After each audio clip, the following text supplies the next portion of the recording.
Welcome to the Elk Season Podcast, Season 2, Episode 30. We are the Chambers Brothers. My name is Harold. I'm David. And tonight on the Elk Season Podcast. Hey, it's the big bad wolf Christmas in Colorado, everybody. And showing others your hunting spot? Oh, I'm about to get passionate about that one. Canned hunts? I don't know. What's that? We'll see what that's about. An elk? Other than in America? Yeah, all that and more tonight on the Elk Season Podcast.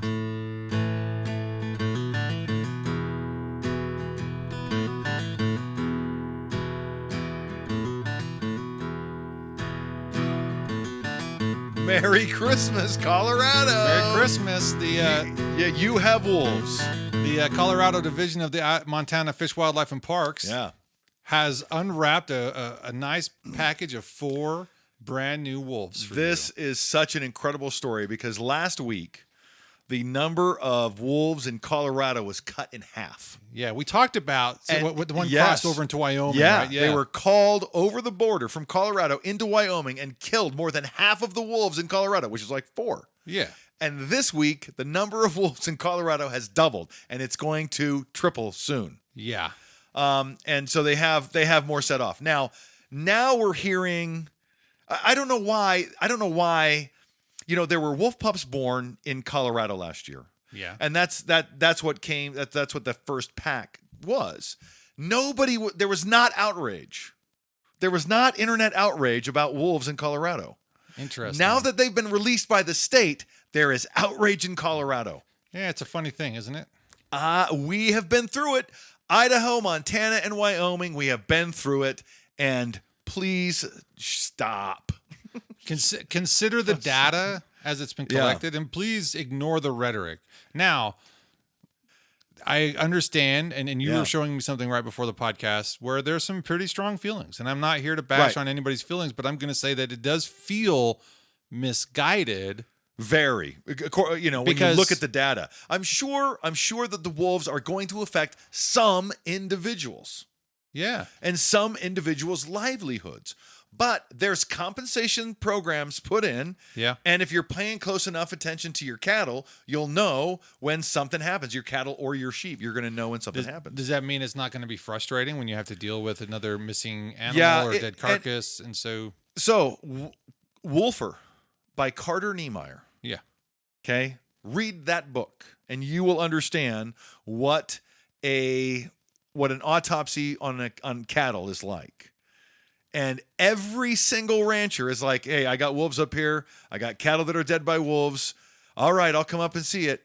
And he's able to go, yeah, the wolves have been feeding on this, but wolves did not kill this cattle.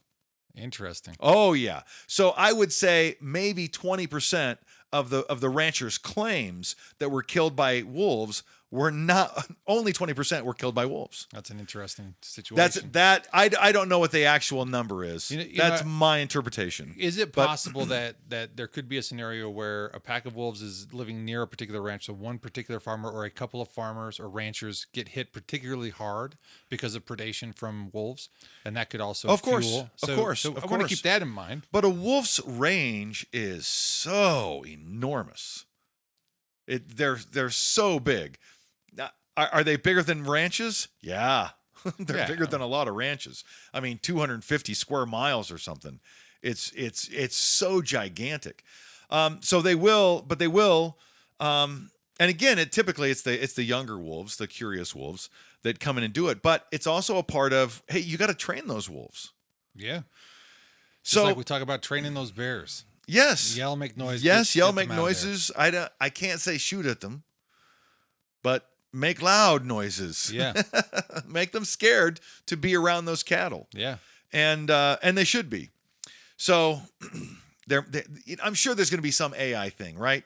There's got to be a collar you can put on a cow that knows when it has AI. Goes, hey, there's a wolf here. Make a loud noise that only wolves can hear. Yeah, you know what? That's an interesting point. That just popped to me. That's a genius idea. That with our modern technology, we should AI be able to. technology, with data that we can send and transmit over long ranges through satellite and whatnot. I mean, What do we have?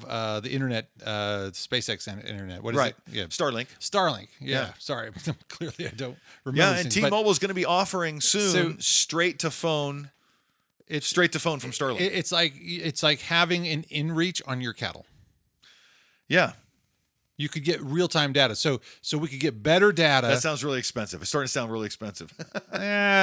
Give it some time, and you'd be surprised. So Right. it starts off expensive, sure, but then it gets cheaper and cheaper. But it Just could look be, at Teslas. But they took it. I know. they took. If you look at the data from, I forgot where I was.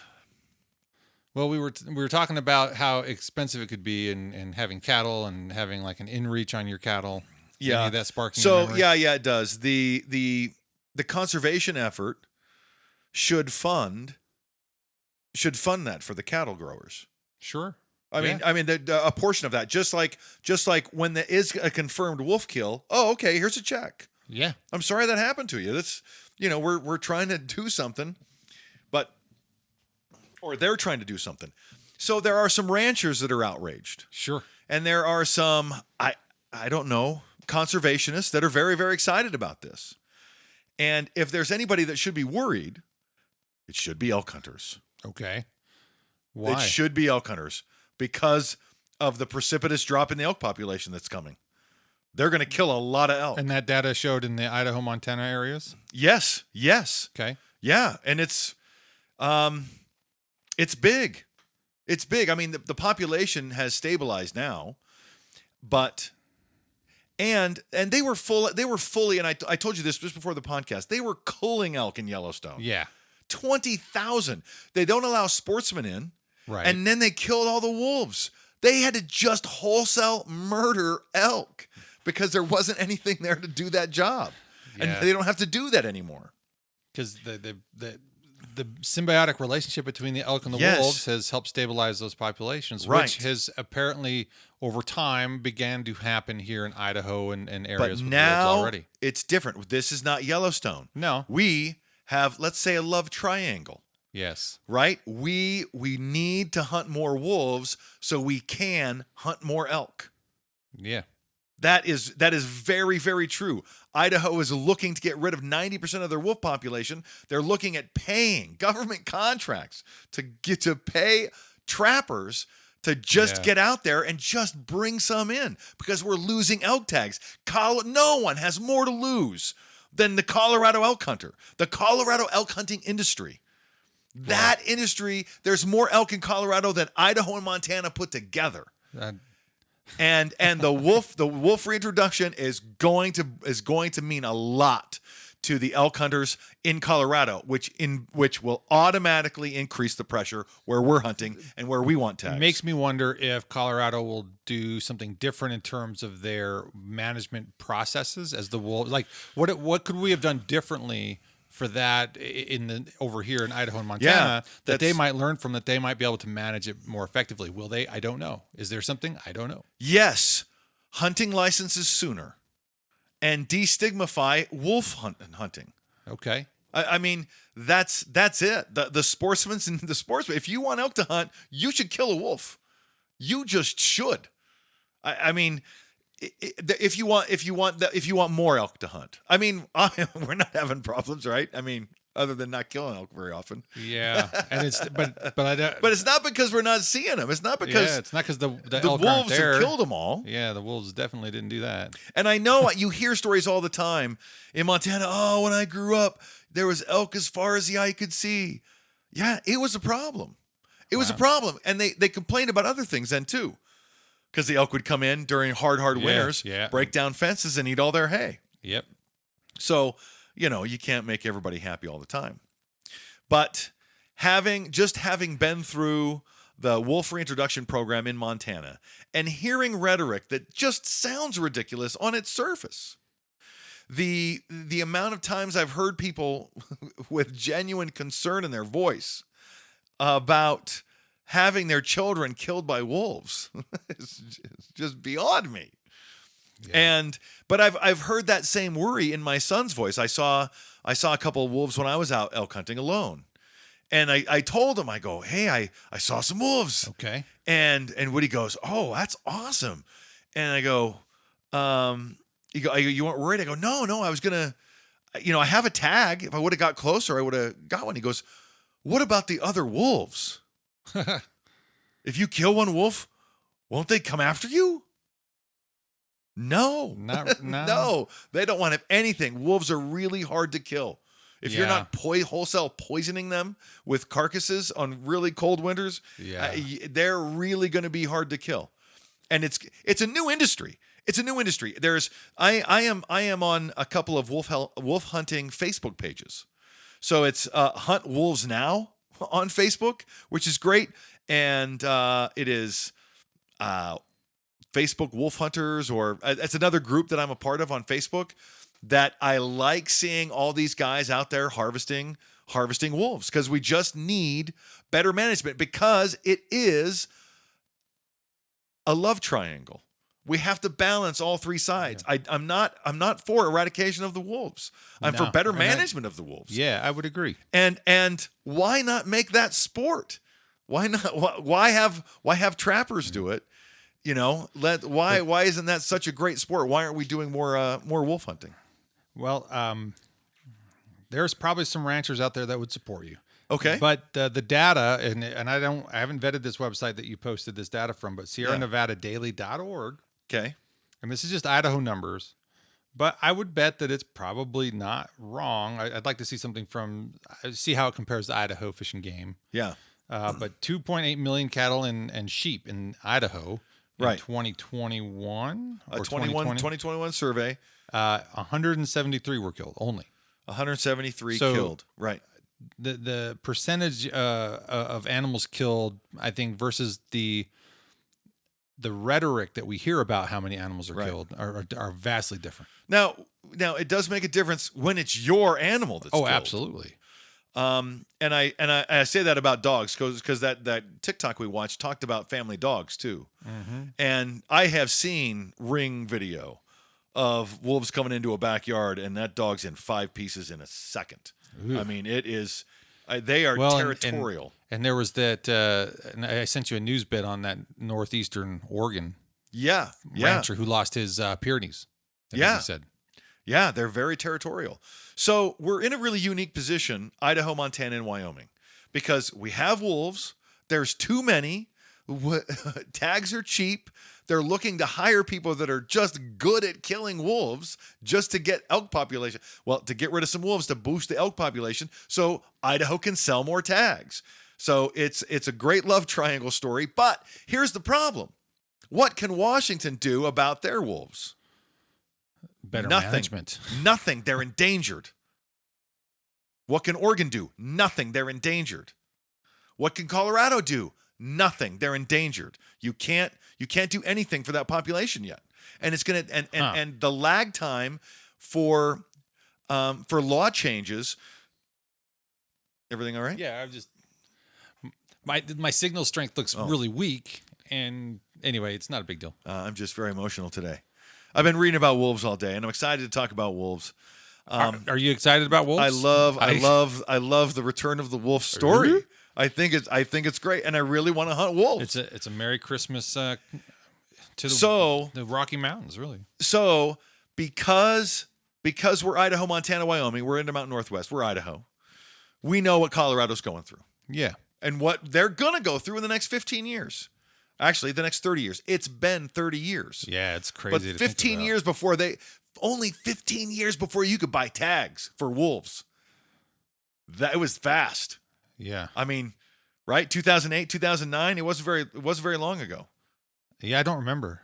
Yeah. I would have to look that up, but it seems like that was about the time I started reading about the preliminary findings of reintroducing wolves into Yellowstone and how beneficial it was to the populations. Yeah. The species, other species that benefited from that, like beaver and all kinds of stuff. Yeah. So.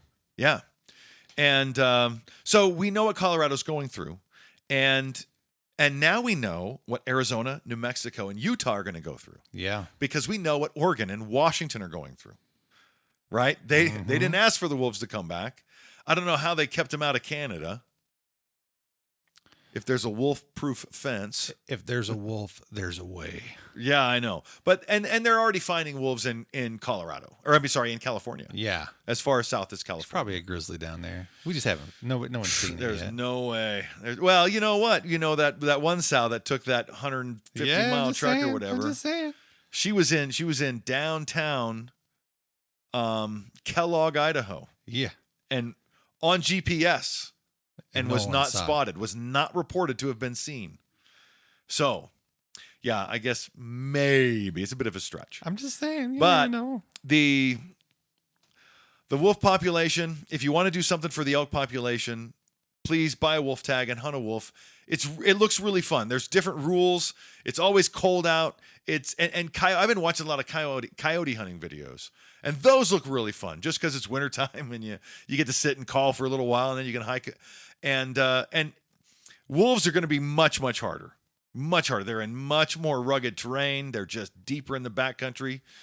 And but I know that this is going to have a very, very big impact financially for hunters, not just hunters in Colorado, but the outfitters in Colorado, because elk is big business, very big business in Colorado. More elk in Colorado than Idaho and Montana put together. That's ridiculous. We've talked about that before. Yeah, but again, it'll be interesting to see how those numbers change and just how would you consider Colorado to have more rugged terrain, more of it? And yes. So how will that also impact everything? So it's the highest state. Outside of Alaska, reason John Denver sang about it. Outside of Alaska, there's more high peaks. Mount Bora in Colorado looks tiny, looks silly, and Mount Bora is Idaho's tallest mountain. Right. Yeah. So Colorado's just much, much higher. Yeah, looking at some of the images of them releasing these wolves, this one wolf being released, and you can see the fish and game behind it.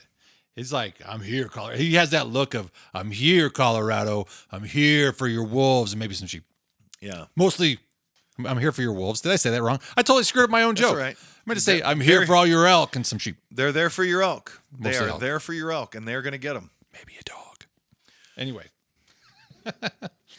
So legislation needs to be a little bit more proactive, and hopefully they can get more tags to more hunters, and get more people involved in hunting the wolves. I know. It's the starter. So anyway, I found a great cartoon of a bunch of wolves sitting around Santa's sleigh, picking the bones off a reindeer. And it may or may not have been flash at the beginning of this podcast when we said Merry Christmas to Colorado. And it said Merry Christmas, Colorado. Yeah.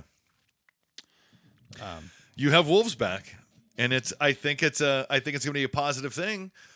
Eventually, one of the things that one of the impressions I got from the return of wolves to Montana was a lot of people were upset they just couldn't road hunt anymore. Oh, yeah. They're being pushed around more. Yeah. And I'm okay with that. No, because the population was so large. Oh, I got you. Yeah. Right? They just couldn't, they're just elk. Sorry, elk I made everywhere. such a quick, inaccurate correlation just now. right. I'm so sorry. And you did have comparison data, and I just realized this, idahoconservation.org. Again, don't know idahoconservation.org, but I would suspect it's a little bit closer to Idaho's numbers.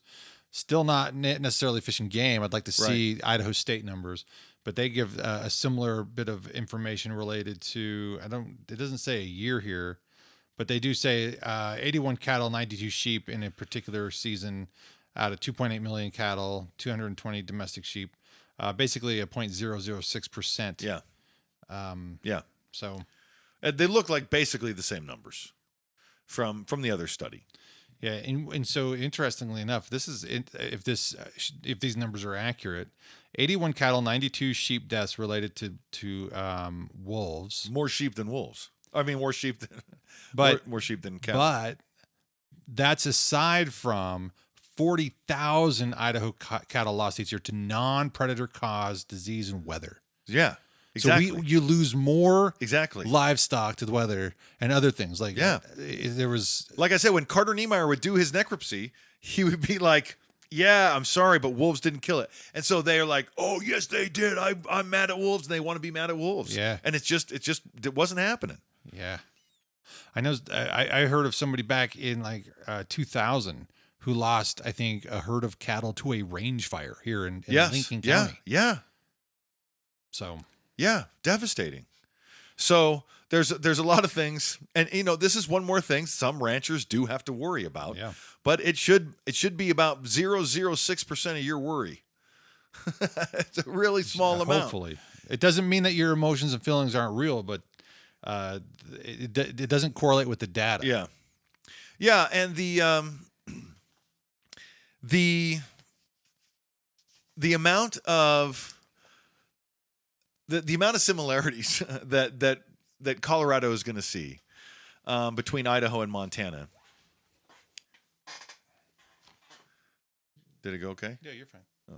I'm just ignore me. I'm just I don't have the greatest setup here. Yeah. So I have to reach around, and it always kind of confuses you. But Oh. I'm just making sure the computer stays alive and everything looks good. And Okay.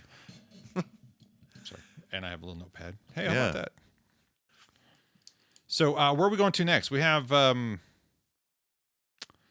there are some elk. Well, So I think the next big thing before we get to conservation news is a follow-up from last week's conversation about giving Latin long to where I hunt. Yeah. So and that if someone shows you a spot. Yeah. If someone shows you a spot, is it okay to take someone else there? Yeah. Yeah, and you say yeah. Yeah, I mean I would say yeah too. Yeah. Yeah. I mean, I can't control other people. I'm not about to say, "Hey, I'm going to trust you on this," and then I'll be out there and be disappointed when I see you out there with somebody. No, that doesn't do me any good. Right. If I show you a spot, I understand that it is what it is. If I do that, right. But what if he said, "Now don't show the spot to anybody"? Would you respect that, or would you say, "Don't show me"? If I said, "Listen, I got this spot for elk. It's really good. Come with me, but don't tell anybody." If we haven't gone to the spot, I'd be like, "Well, then don't show me." Okay. If we're there, I'm going to say you can't bait and switch like that. Right. Sorry, I can't guarantee that I won't come back up Right. here. Okay. Without somebody, you know what I mean? Right. Context, really. I mean, if Okay. I'm of, you got to clearly communicate, and you can't bait and switch. So, Okay. in my opinion. All And right. then We're again- not talking about the Cybertruck yet. Settle down on the bait and switch. Which sounds like I might have gotten some faulty information based on what you said. But, Oh, um, probably. There's a lot of misinformation out there on the Cybertruck and on wolves. But we need to do a lot more wolf hunting in Idaho and Montana and Wyoming. And there's just too many. Wolves kill 30,000 elk, statistically, 30,000 elk a year in Montana or in Idaho. And sportsmen only kill 20,000 elk a year. yeah, I thought we were talking about something else. Sorry, where were we? We were talking about showing others your hunting spot. Oh, yeah, that's right. I'm still thinking about wolves, man. I'm still Let me thinking ask you the about question. I wolves. don't know if we've covered this. Are you excited about wolves? Have you I been get a thinking little about excited. I get a little charged up. It's fun to see because I only showed you one video. them? Yeah. Somebody was clearly charged up about it. Well, yeah, that was just one video. Oh, yeah. And there's a lot of other people that have similar opinions, but are a lot more articulate. Yeah. And it's interesting. I didn't want to overload you with too much of that stuff. But so anyways, I've been thinking about wolves all day. So if I go back to talking about wolves, then I'm talking about wolves. Not just all day. You Yeah. you texted me about today 3 days ago. Yeah, I did. And you said there's a lot to talk about, like wolves, and then you brought up wolves. I mean, you. Yeah. So well, it's- and when we first started the podcast almost 2 years ago now, Yeah. it was wolves. Wolves were fun to talk about. Grizzlies are fun to talk about. We'll be talking about them again. So, if we talk about hunting spots, Yeah. can I charge someone? Can I show someone? Because you seemed kind of uneasy last week Like, I don't know if you should just publish video on YouTube of every hunting spot you ever go to. Yeah, I don't think I'm a fan of that. Yeah. Why? Because I'm your brother and I go to the same places you go to. Well, and that would impact me. And so I can't stop you from doing that, but I can go find new hunting spots. I would just have to do that without you. Right. And I don't want to do that. Okay, I understand that. But you just got done saying if someone shows you a spot, then they can't ask you not to they can't ask you not to go there. I did. Yeah. I would hold true to that. Okay. Right now. If you want to show people where we hunt, great. But you know what? That's going to change my behavior. Okay. That's all I'm saying with that. Okay. I'm not telling you can't do anything you don't want to do. I'm just saying it's going to change my behavior. Would you prefer it if I didn't? Absolutely. Okay. But I'm not dictating what you can or cannot do. Of course you're not. So, and that's not what I'm trying to. I'm not looking for permission. I know I'm a big boy. I can do whatever I want. Okay. I'm just looking for some objective input. And I'm looking for both sides like that. Okay. Like, it could go this way, it could go that way. And I mentioned to you before the podcast, what if it was a charged website, like $35 or $25 a year, and you can go and say, here's 20 different places in the Pioneer District. So I guess my question would be, how would the Forest Service appreciate somebody charging people location data? I don't know if there would be legalities with that. It's public land. But there's weird stipulations is all I'm saying. Okay. There tends to be red tape. There so is. You'd want to check in with BLM and Forest Okay. Service and make sure that, hey, this is something that I want to do, but I need an outfitter. And I think we brought up the outfitter thing before. Yeah. Because that technically make you an outfitter if you're showing people locations. So let's say, given I have all the permission. Okay. Let's go there. Okay. Because I don't know what those permissions be. Because you do need permission to do some filming on public land. Yeah. If you want to have a cameraman, it depends on. But it's public land. Depends on how in depth. You're right. Are you making a profit off of public land? And if I am, then there might be some stipulations. It sounds like you're making a profit off of public land if you're charging people to go out there. Right. But if I put it for free, I could still make money on YouTube. Sure. Is that making a public? So, anyways, so given I have all the permission, let's just leave it there. Given that's what I can do. A lot of people show hunting; they don't exactly show you where. Right. So,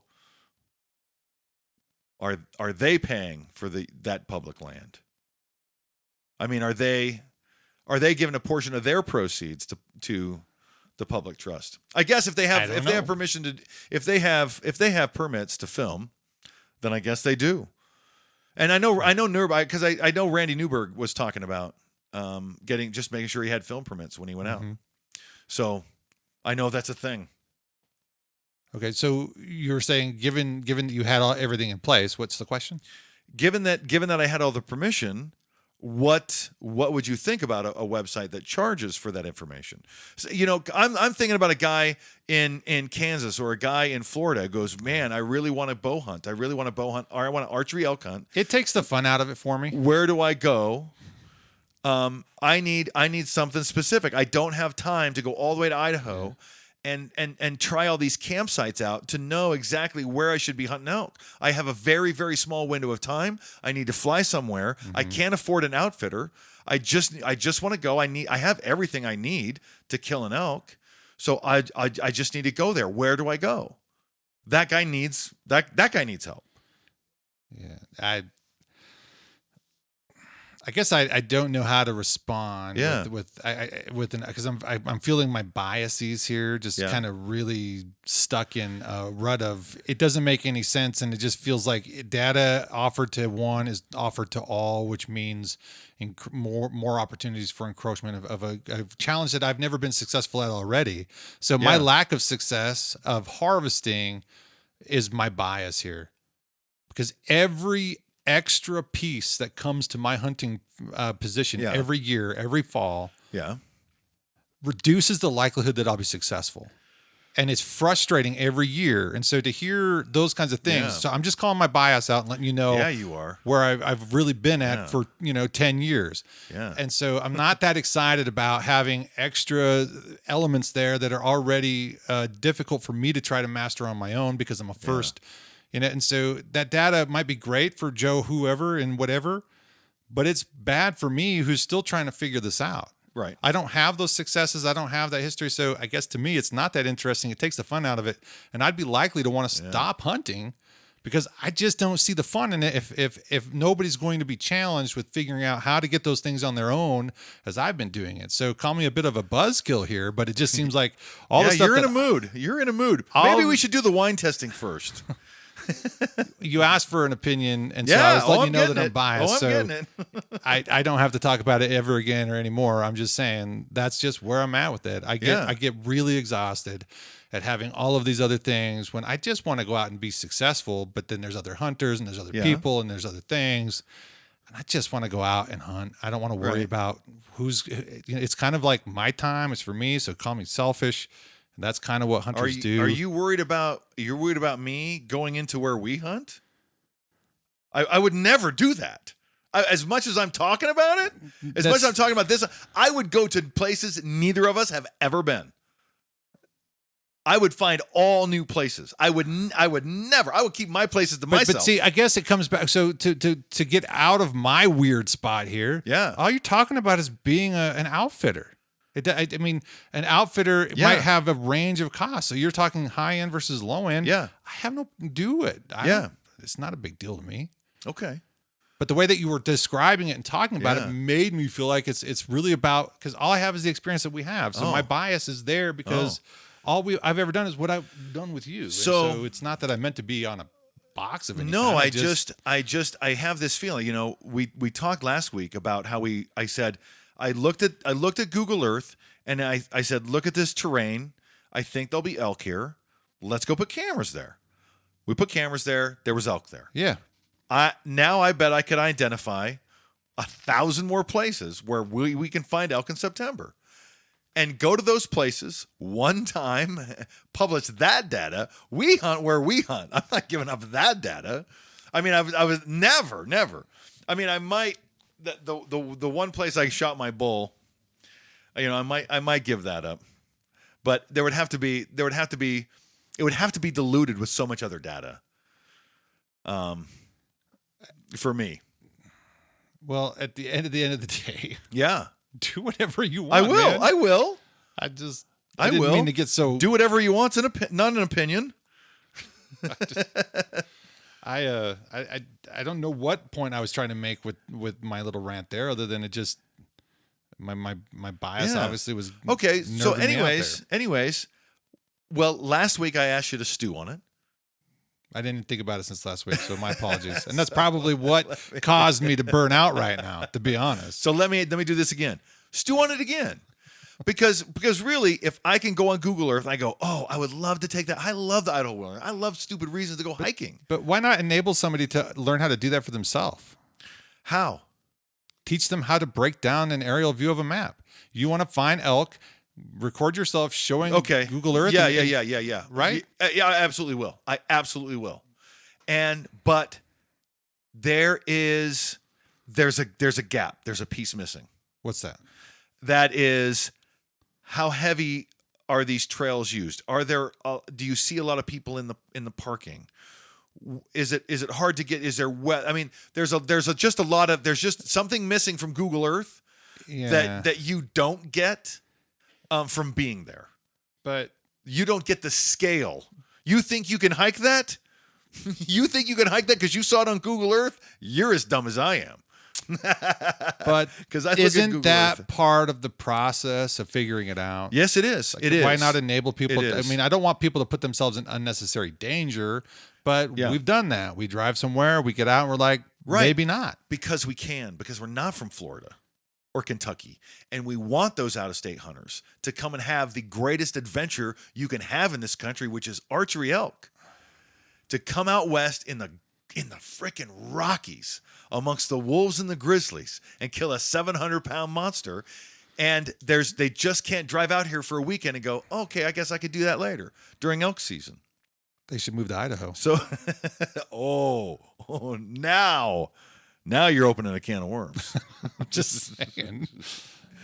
I'm not saying they can't come here and hunt, but I don't know. All right. Why should I spend my time worried about what they don't have? How do you mean? Well, that's like they don't have the same. Well, they should get here and get access. Well, if they're all public lands, then get here and have access. Yeah. Come figure it out. Okay. I'm just saying. Okay. I get you. You're talking about a very niche crowd. All right. Let's do the wine tasting.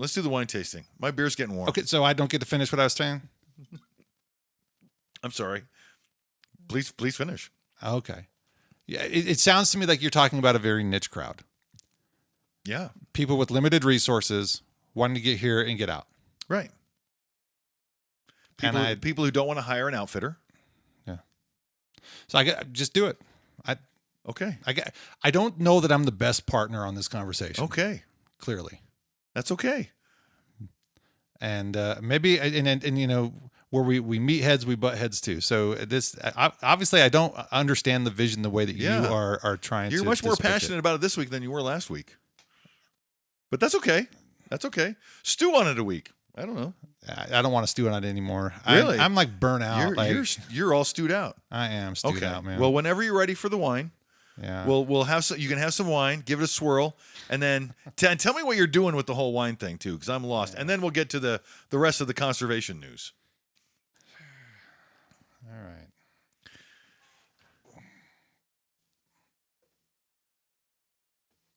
Wine 101, I guess. Huh? Okay. You just heard me rant. So just premise here. Yeah. If you're watching this, and you just saw me go through what I went through for the last 10, 15, 20, 30 minutes, I'm going to tell you about wine. Okay. Okay. And I did that with a Santa hat on, so talk about how jolly I am. All right, so I got this from a guy at a playground. Oh, I said it was a white wine? Yeah, you did. How about that? You said, I guarantee it.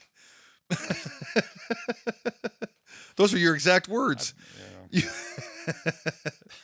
Well, it smells like a white wine. Okay. But then, well... There's a guy I meet on the playground when we pick up our kids, and he's just always there with his hand out, and he's a real nice guy, and I like chatting with him, and so he brought me a bottle of wine, and I go, man, wine is not my thing, but I know a guy. It kind of smells like a Pinot Grigio, but okay. We'll see if the aftertaste is dry or not. Okay. So is dry good? I don't like dry. Okay. So what dry does is the way that the wine reacts to your mouth. It kind of makes you feel like you're dry mouth. Okay, sure. If you don't drink it right, everything's different. So I'm just trying to get an idea for the sense on the nose. They say, right? What's on the nose? And on the cork, the reason why I also jumped to the conclusion that maybe this was a white wine. Whoop. Yeah, I can see that my it was not close to me. A reason why I thought this was a white wine was because on the cork it didn't have any color like a red wine. So I'm kind of surprised that the cork. So to me that says it's probably been stored straight up since it was bottled. And so wine typically doesn't react well to being stored straight up. If it's a fresh wine and it's within the last couple of years, you're probably okay. Yeah. But after so long, you want that bottle to be angled so that the wine gets into the cork, and that cork can swell up, which effectively seals off oxygen from getting in. And so, it's and we should do a wine podcast next week. I might be better at it. I don't know that. I'm not very good at this conservation stuff this week. It's very fruity. Yeah. So do you know how he makes this? Like what? Nah. So I think it was his second attempt. I'm a guinea pig for his. So yeah. So he'll really appreciate this, I'm sure. So it's almost like so to me it's like it is a white wine, but it's just got red coloring. The way that it's tasting, it tastes like a white wine. Oh wow. Okay.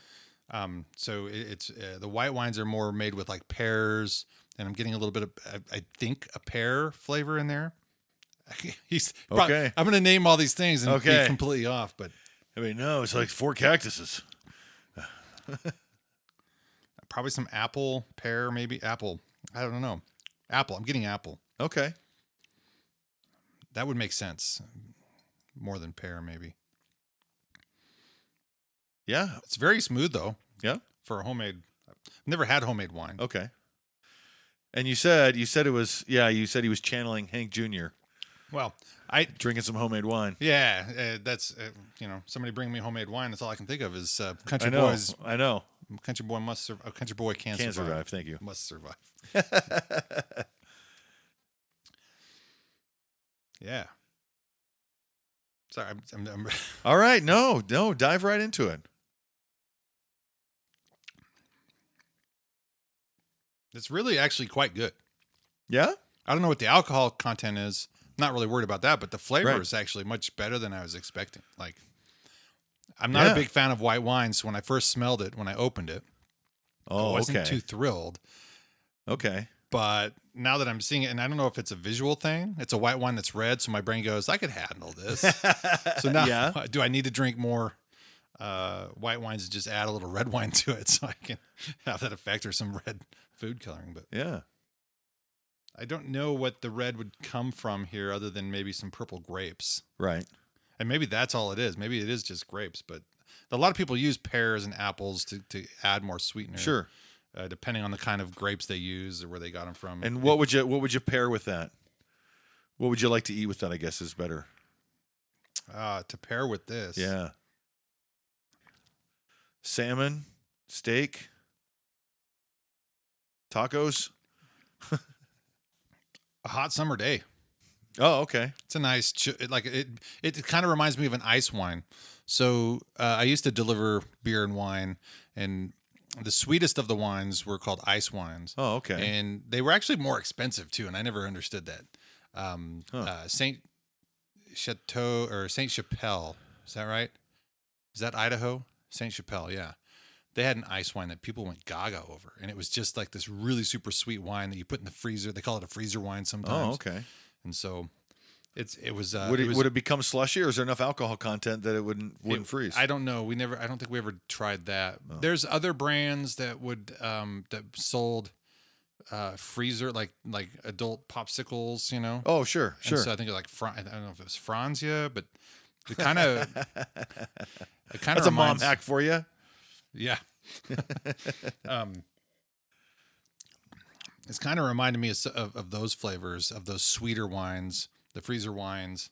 But it is actually quite tasty, actually. Right on. I can't say that he made a bad wine. You want to try it? Yeah, I'll try it. I mean, all I know how to do is taste it. I mean, I suppose I could try and smell it. It just starts warming up. That is your a curious palate. thing, isn't it? Yeah.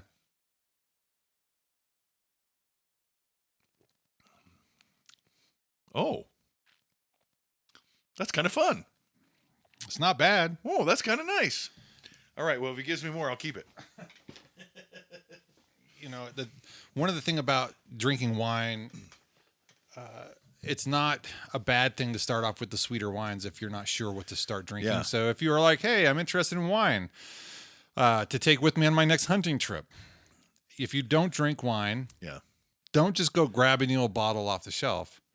Something like this is perfect. It's just that super sweet. It has wine notes to it, but it's kind of like if you've never drank coffee before, you don't just drink black. Right. You'll never drink it again. The first time that's awful. First time I realized coffee could go somewhere was because it was mixed with a bunch of other additives. Right. And I go, oh, okay. Now I've gotten to a place where I like coffee with less creamer, and I don't add sugar anymore. And sometimes I'll just drink it black. Right. But with wines, you kind of do the same thing. Go for the sweeter wines, the ice wines. A lot of people like to go with something called the Manischewitz is like a grape. It's a Manischewitz grape. It's a high sugar content. Oh, okay. I can't think of some of the other brand names. I can see them in my memory, but I can't get them to the surface. But yeah, So there you go. Wine 101. All right. Awesome. Thank you for that. Yeah, thank you. I was wondering, I'm sure he appreciates that.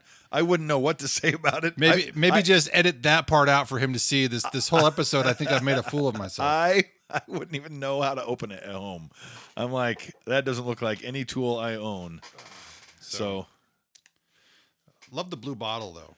That right there though. I saw it and I was like, that's cool. Yeah. I dig because you just But this right here, this is just a little ice pack. If you get a bottle of wine and you don't want to have to wait for an hour for it's a wine koozie. Yeah, you put it in the freezer and then it takes like 2 minutes and your wine will be to temp. Ooh. All right. And I have an oatmeal stout beer. That is pretty good. I remember having one before and going, "Oh, I'm surprised. That's a good beer." And this is like my second one. So, yes, if I can, not that you need the apology now, yeah, because you step away from something and you realize maybe why, yeah. Me not understanding your vision was because literally of how my bias is just simply all I can think of. Yeah, is the places that I hunt. Yeah, and that's the place that's like near and dear to me. Yeah. So when you say anything beyond that, oh yeah, and so I see your vision now. Yeah, and I was acting in a fairly places rash are sacred. way. So I am. But that's exactly what I was wanted to tap into. Well, then because not you, but because I'm going to do that to another hunter. Okay. And that's what I worry about. That's a sin, right? To other hunters. So I know it's tough. That's why I wanted you to stew on it. But looking for the precedent of where this exists that didn't piss somebody off. There is probably precedent for that. So if you can understand that switch, you'll probably be okay, even when you talk to me about it. So, and I'm happy to try to help find that niche too, because I recognize I'm being faulty earlier. My only solution is dilution. To make sure to have 20 different options, right? I'm not showing one place, every ridge on one place, right? I'm over here. I'm on this mountain. I'm on those mountains. I'm in this section. To have total dilution, like in the Pioneer Zone, like really 20, 30 different hikes would be properly diluted to where you go, he's not gonna hurt anyone specific by doing that. So that would be my thought solution dilution. So far, anyways. So is it a matter of putting out a series of videos where you travel around the state, you hike into an area, you look for signs. So it doesn't matter as long as it's accessible. Right. And you can say, I'm here and I'm scouting, and this is an area that you might. All my data. Here's every step I took, right, from GPS. Yeah. So. Here's how my body responded to that. Here's how hard of a hike it was. Here's what the rocks are like. Did I see any animals while I was there? Did I see any animals? What kind of sign did I see? Was there good sign? So, there's your YouTube channel. Just a scouting report, but on a very, very specific. Yeah. Not giving away hunting spots. I guess I should frame it differently. And maybe that's I want to give away your hunting spots. I don't want to give away anybody's hunting spots. I just want to show where there might be some cool places to go hunting. It's called Howard Scouts. And that's I guess, yeah. Anyway, so I'll try to reframe that. But it feels like it has legs. I think what's conflicting to me is I get that there's legs, but I was also stuck in a frame of reference that was kind of embarrassing now that I look back. No. I know that's how other people will feel, and so I worry about that. And I'm surprised that I felt so damn. But I get it. It is framing. The framing effect. Right. Not frame it as here's a hunting spot. Here's a spot where you might find some elk or. Maybe that's it. Maybe not. I don't know. But anyway, thank you for pulling that out of me. No, and again, maybe I go pretty hardcore. Not everybody's going to hike where I hike. Not everybody's going to hike where we hike. Yeah. But I still see a lot of guys. Sometimes I won't hike where you hike, but this year I changed my mind about that. Sometimes I know I've dragged you deep into the woods, and you're like, "Oh, what is this guy?" And so that's another part of it. Is you got to be willing to do the work. I'm not giving elk away for free. There's a cost, and that cost is leg day. Yeah. I am desperate to get back to a good leg day. Yeah, well, I do want to talk about New Year's goals. Yeah. for elk season, and I guess we can talk about them the first Yeah. Well, episode of the year. I'm coming out of a surgery recovery that has now seen me in 3 weeks of a bad back. Oh. And I have been horribly right. debilitated in many ways. Like, I have to think about how I go to the bathroom. I have to think about how I drop things. Anytime I drop something, it comes now with frustration. Now, I'm better today than I was yesterday and the day before. Okay. When we last did our podcast, I thought I was done with that back issue. Yeah. But it came right back the next day. Like, Oh. I slept wrong, or I moved wrong, and I've been careful, been doing stretches. It's been really taxing, to say the least. The last Is it 3 that same weeks. lower back?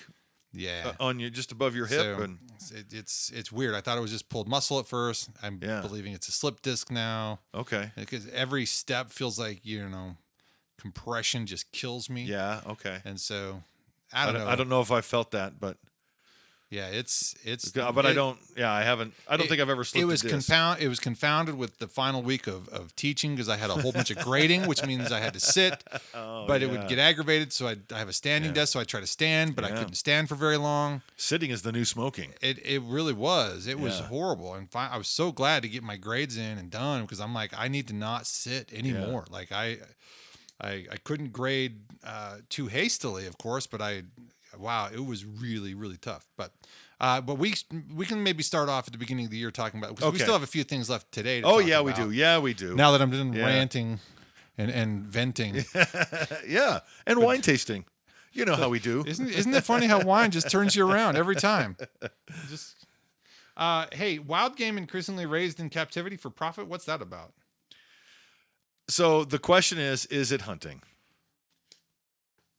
I don't think so. I grew up calling that a canned hunt, and that seemed like bad no to me. Like, what's the fun in that? Yeah. I don't know. And I know they do it down in Texas. They bring in safari animals from Africa and raise them in Texas, and they go, okay, come out to my property and shoot them. You can put a head on the wall, tell a great story. It's not my thing. I know other people are into it, but anyways, to me, it's not hunting. We have, especially if you use a rifle. We got a few elk stories this week too, other than what we've already talked about today. But there's a really interesting image. I thought I'd already seen this, but there must have been a witness here. Bull elk traveling and got stuck between trees. I doubt there was a witness. Yeah, I a whole lot. That is a crazy speculation. That's a whole lot of, I don't know what happened here, actually. Yeah. It says the elk was running 40 miles an hour. Yeah. It says there's audio. I'm just kidding. I don't see that there's a runway for 40 miles an hour. But speaking of a runway, Idaho has its first animal overpass. Yeah. And they've been capturing and releasing. Idaho Fish and Game has been releasing video or images. Yeah. And they have their first elk they caught crossing. Highway 21, which I thought Highway 21 goes north up towards Moscow. Okay, yeah. I don't know though, but that's what. Yeah, there's a few highways over there. I know even odd numbers run north and south. Even numbers run east and west. But I think it's really cool to see more and more of these. The first one I remember ever seeing, I know they had them before, but the ones they built in Nevada. Yeah, I remember traveling on the way to Wells. Yeah, yeah, and then there's a nice big one in Montana, just north of Missoula. There's some bad wrecks there this weekend, this last storm. But there's a very big one there, and so it's good to see that the elk can ingress egress. You have a story? Yeah, I occasionally will look for magazines. This is a I bought this just today actually. Winter special bow hunting. Oh, bow hunter. Oh yeah. Oh, and look at those whitetail. You're gonna need to go buy the rest of this article, but I just wanted to bring something to mind that you heard how ignorant I can be earlier today. So here's some more places I was ignorant. the only way you can cope is make fun. Right? That's right. So You're fine. You're fine. we are in the northwestern part of Mongolia, in the area of the UVs, probably one of the most remote places in the world that you can chase elk. Really? Unknown by many, Frickin' Mongolia? Asia holds several populations of native elk divided into several subspecies, mainly the Altai wapiti, the Cervus elaphus sibiricus, and the Tian Shan wapiti, or the Marau Cervus elaphus songracisus. Anyway, I don't even know if I said that right. Yeah. Wow. So the point is, not to read you the article, I want you to go by that, but yeah, we're Rocky Mountain elk. we're Rocky Mountain elk, but I just, again, I'm thinking, But there's other, elk in Asia, it makes sense, but they're different species. They look very familiar, obviously. Oh, yeah. that's not it. Sort of like the stag deer Yeah. over in a little bit. I would be hard pressed to tell you that that's a different species than what we hunt, but That would be, yeah. but That's incredible. Wow. he cited that this was smaller than the North American elk. But Yeah. the Rocky Well, the Mountain Roosevelt elk are smaller. yeah, but have and that was bigger what I antlers. thought when I was reading that article. They must be similar to Roosevelt. Yeah. But interesting. just thought that was cool to know that our elk populations have existed around the world. I thought they were kind of a unique species to just America.